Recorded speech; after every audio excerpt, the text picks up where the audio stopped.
Okay, I'm making another video for you. It's a foggy morning today for some reason. Me and Arrow hanging out by the post. This is our green that we don't ever go to because it's got horses usually. Anyway, I wanted to do a video on having a vision for life. So I want to talk about a couple things about having a plan for life because it's pretty important. But first, this is the river that's behind where I live, the Tolka. I come down here with Arrow all the time. This is a good place to hang out.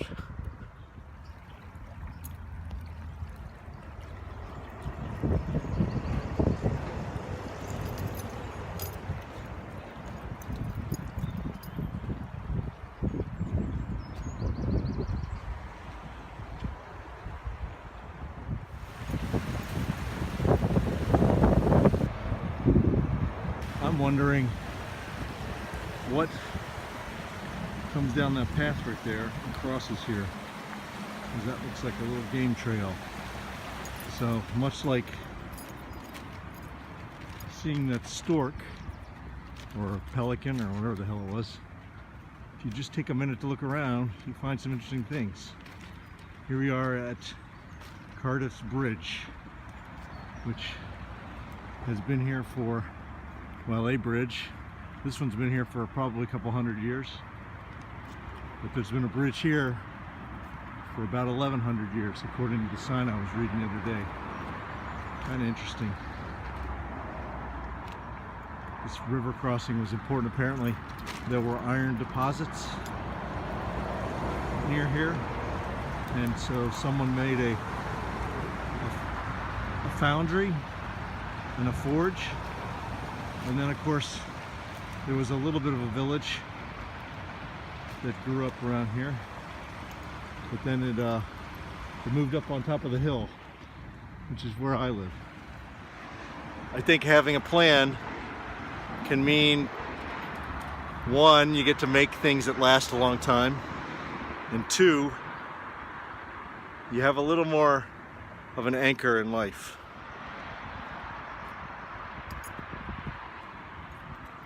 So when I come down to this bridge, I feel like when I cross over, I enter a peaceful place and I do my thinking in this park. I didn't really have a plan in the beginning. You know?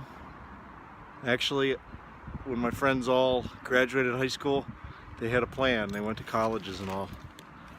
And I didn't do that well in high school, and I didn't get into University of Maryland in the beginning. So I went to Arkansas.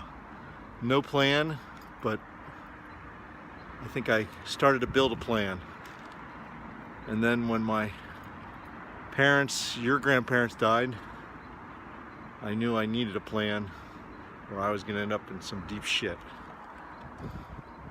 Anyway, I'm lucky because now I've ended up here in the place I love. I believe my happiness meter got steady after my parents died because I decided on a vision for my life. Maybe that sounds cheesy, but I found if I evaluated what was important to me, I could put more energy into those things by setting concrete goals, focusing my energy on them. I spent more time on the activities that I saw leading to a state of mind where I felt at peace. You need to be able to change yourself as life unfolds. Being flexible means embracing change, because change happens. You can be an agent for change in your own life, or you can let change happen to you. But you need to have a grand vision for yourself. It can be reshaped over time, of course. Your plan may not succeed, but you definitely will not succeed without a plan.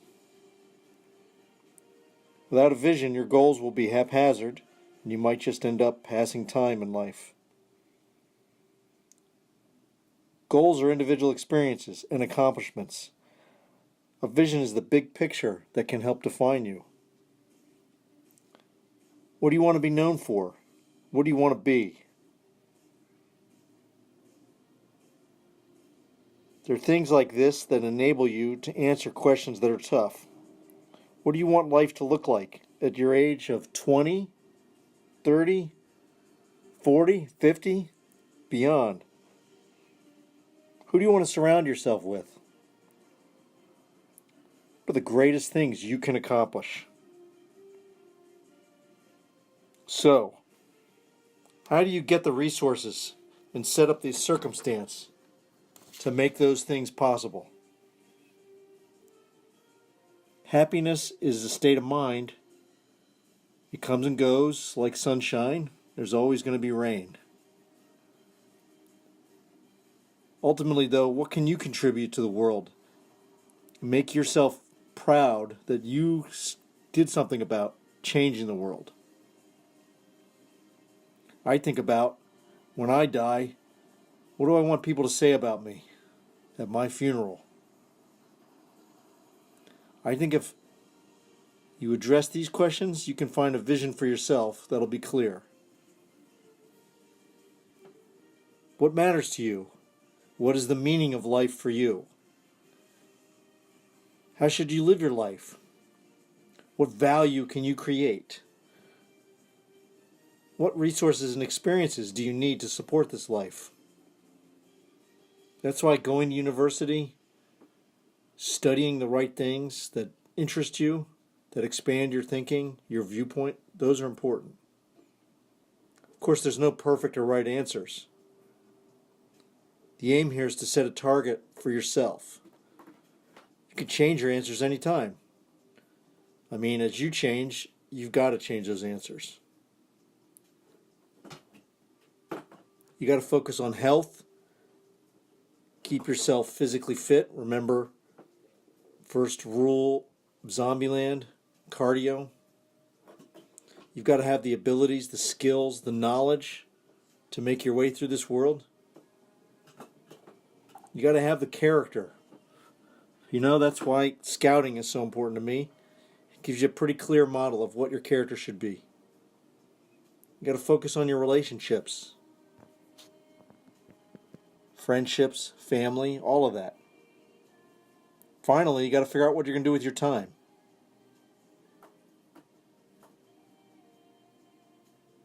I strive for contentment. I want happiness to have a fertile place to bloom. Of course, into everyone's lives, as I said, rain must fall. The easiest thing I find is you work backwards from what you want. That helps you map out a way forward. Kind of like orienteering. I constantly revisit my plan. We need to periodically make minor course adjustments, just like when you're sailing a boat. Keep your destination in sight, off the forward bow. Keep it ahead of you, but make corrections for the unpredictable. The wind, the sea, and new obstacles, rocks that you may or may not have seen. Of course, the journey's the thing. Sit back and enjoy a cuppa every now and then, and stop off at that beautiful little atoll you were just near. There's nothing like recharging your batteries on a sunny beach, enjoying the view.